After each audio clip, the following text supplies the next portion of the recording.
Have you ever noticed how the people who wound us most deeply are those we once trusted with our hearts?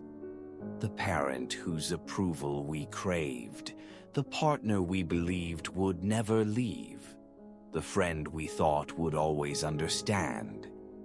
It's never the stranger passing on the street who breaks us open.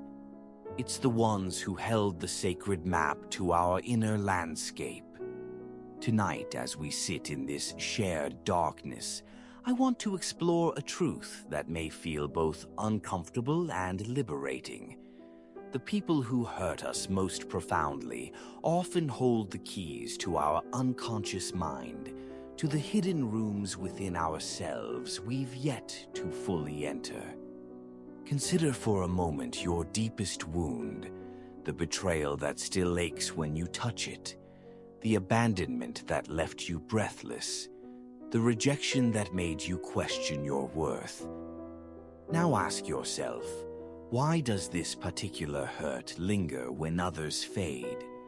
Why does this specific person's actions or words have such power over your inner peace? The answer lies not in what they did, but in what they awakened within you. The mirror of relationship.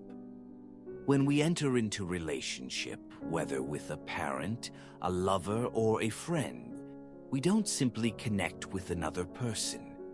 We create a complex mirror that reflects back parts of ourselves we couldn't otherwise see. This is why casual acquaintances rarely wound us deeply. They don't hold the mirror close enough to show us our hidden depths. But those we let in, those we trust with our vulnerability, they hold up mirrors that reflect not just our conscious self-image, but the shadow aspects we've hidden even from our own awareness. Think about the parent who criticized you relentlessly.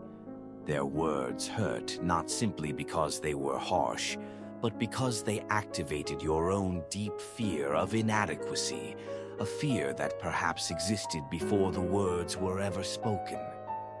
Or the partner who betrayed your trust.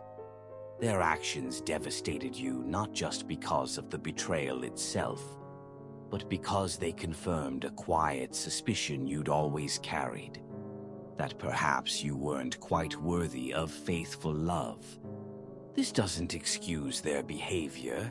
It doesn't make their actions right or your pain invalid, but it offers us a different lens through which to view our wounds, not just as injuries inflicted by others, but as portals to our own unconscious beliefs and unhealed parts. The unconscious contract. There's something psychologists call the unconscious contract. The unspoken agreement we make with those closest to us. These contracts contain the terms we never verbalized but somehow both understood.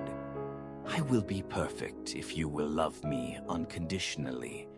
I will take care of your emotional needs if you will never abandon me.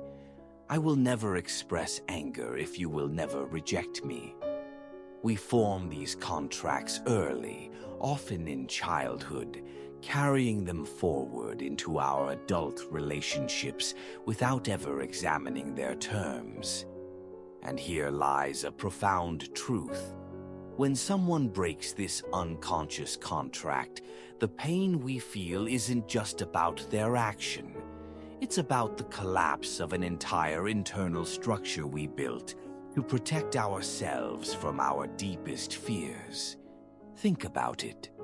The father who missed your performances didn't just disappoint you in those moments. He broke the unspoken agreement that if you achieved enough, you would finally receive the attention and approval you craved. The friend who shared your secret didn't just betray your confidence.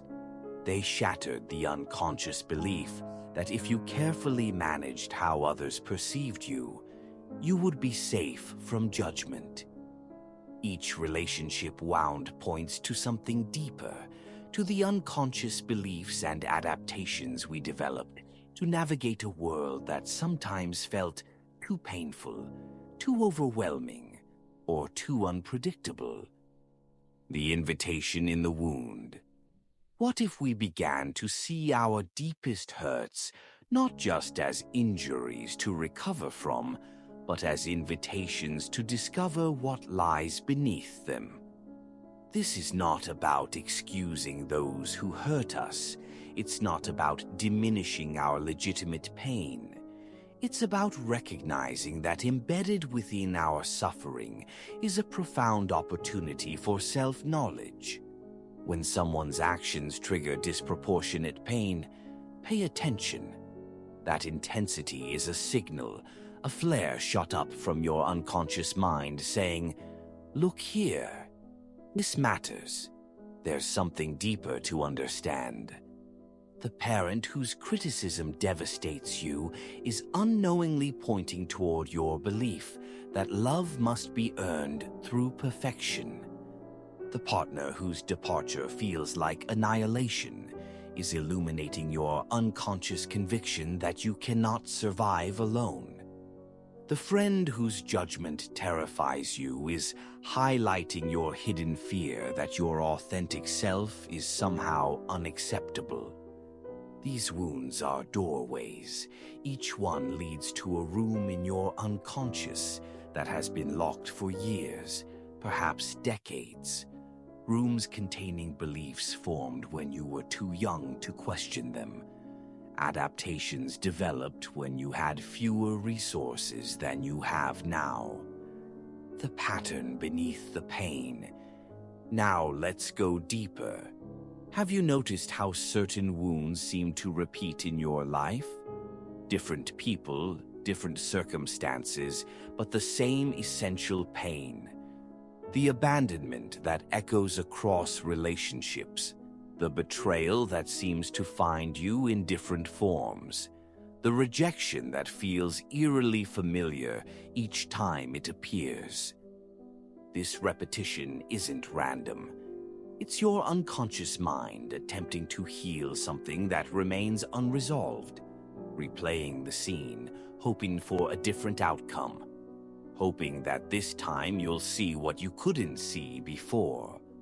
Carl Jung called this the compulsion to repeat, our tendency to recreate scenarios that mirror our earliest wounds, not because we enjoy suffering, but because some part of us recognizes that until we face these wounds consciously, they will continue to direct our lives from the shadows. Think of a pattern that has repeated in your relationships. Perhaps you consistently choose partners who are emotionally unavailable, or friends who eventually betray your trust, or work environments where your efforts go unrecognized. These patterns aren't evidence of your failure. They're breadcrumbs leading you back to an original wound that waits for your compassionate attention. The journey home to yourself. So where does this leave us? If those who hurt us hold the keys to our unconscious, how do we use these painful experiences as portals rather than prisons? First, we must be willing to look beyond the surface of our pain, to ask not just, what did they do, but why does this particular hurt have such power over me? What deeper belief or fear does it touch? Second, we turn toward our wounds with curiosity rather than judgment. These adaptations, these unconscious contracts, they weren't mistakes. They were brilliant strategies developed by a younger you trying to survive and find love in the circumstances you faced. And finally, we recognize that the journey into our unconscious isn't one we must take alone.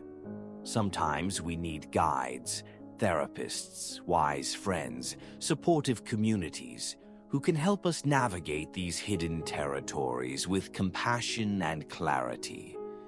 The people who hurt us do hold keys to our unconscious, but ultimately, It is we who choose whether to use those keys, whether to open the doors they've inadvertently revealed. This journey isn't easy. Looking at our deepest wounds requires courage. Questioning our most fundamental beliefs demands honesty. Rewriting our unconscious contracts requires persistence. But on the other side of this work lies a freedom many never find, the freedom that comes from retrieving the parts of yourself that have been operating in darkness and bringing them gently into the light of your conscious awareness.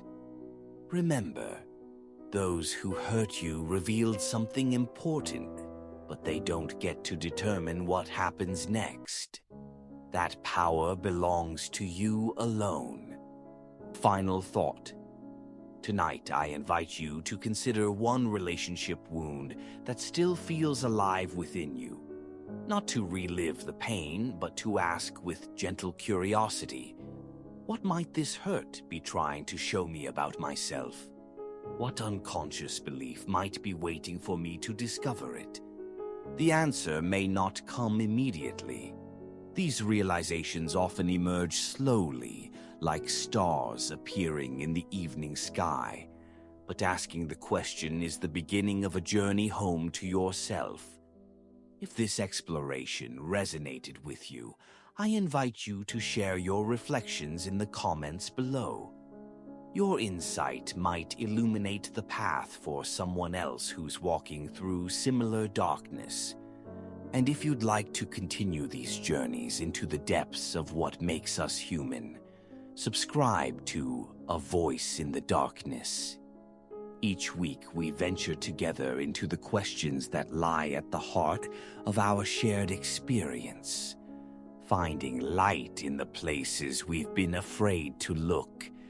Until next time, may you walk gently with your wounds, recognizing that within them lie the seeds of your deepest healing.